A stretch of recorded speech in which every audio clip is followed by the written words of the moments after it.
If you think that sovereignty really resides in the United Kingdom, then the referendum on Scottish independence ought to have covered the whole United Kingdom. But it didn't. Why didn't it? Because I suspect the Scots wouldn't have accepted that. So if they wouldn't have accepted it and you concede it, who's got the sovereignty? As soon as you concede that, it seems to me you have conceded in practical terms that sovereignty no longer resides for Scotland and Westminster, and the same by extension must apply to Wales and Northern Ireland. In fact, we've explicitly said so in Northern Ireland, haven't we? There we are, camped halfway down the cliff, not quite a federal outfit, not quite a unitary outfit, and everybody has a chance, if they're a separatist, keep picking at this, and the response of the centre is, OK, what can we do to keep this show on the road somehow for another week?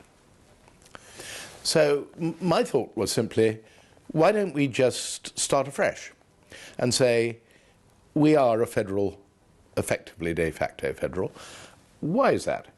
Because although technically sovereignty is still with Westminster, we have conceded by giving the referendum to the Scots alone that effectively the Scots have sovereignty.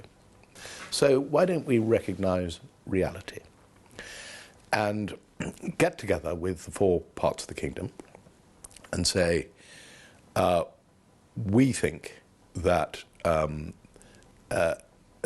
the United Kingdom is worth preserving, and we think the present constitutional arrangements are inadequate for preserving it, or indeed for making sure that it prospers. This is quite urgent, and if you're going to do this, you have to do it on the basis that if you come to an agreement, it is agreed what the centre does and what the four nations do themselves, and that has got to be approved, since we've let the referendum cat out of the bag, by a referendum we suggest, as you see, about 60%, approved in all four nations of the kingdom. What this achieves, it seems to me, is it achieves approval, full-hearted approval in political terms, by all four nations of the kingdom, that they are behind the continuance of the United Kingdom.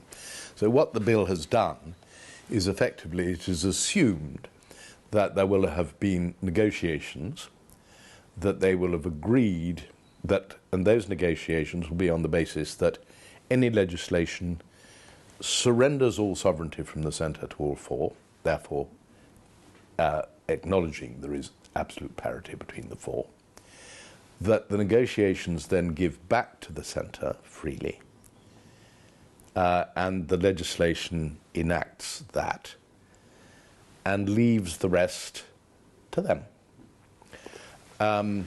It's important that the negotiations, if and when they do take place, should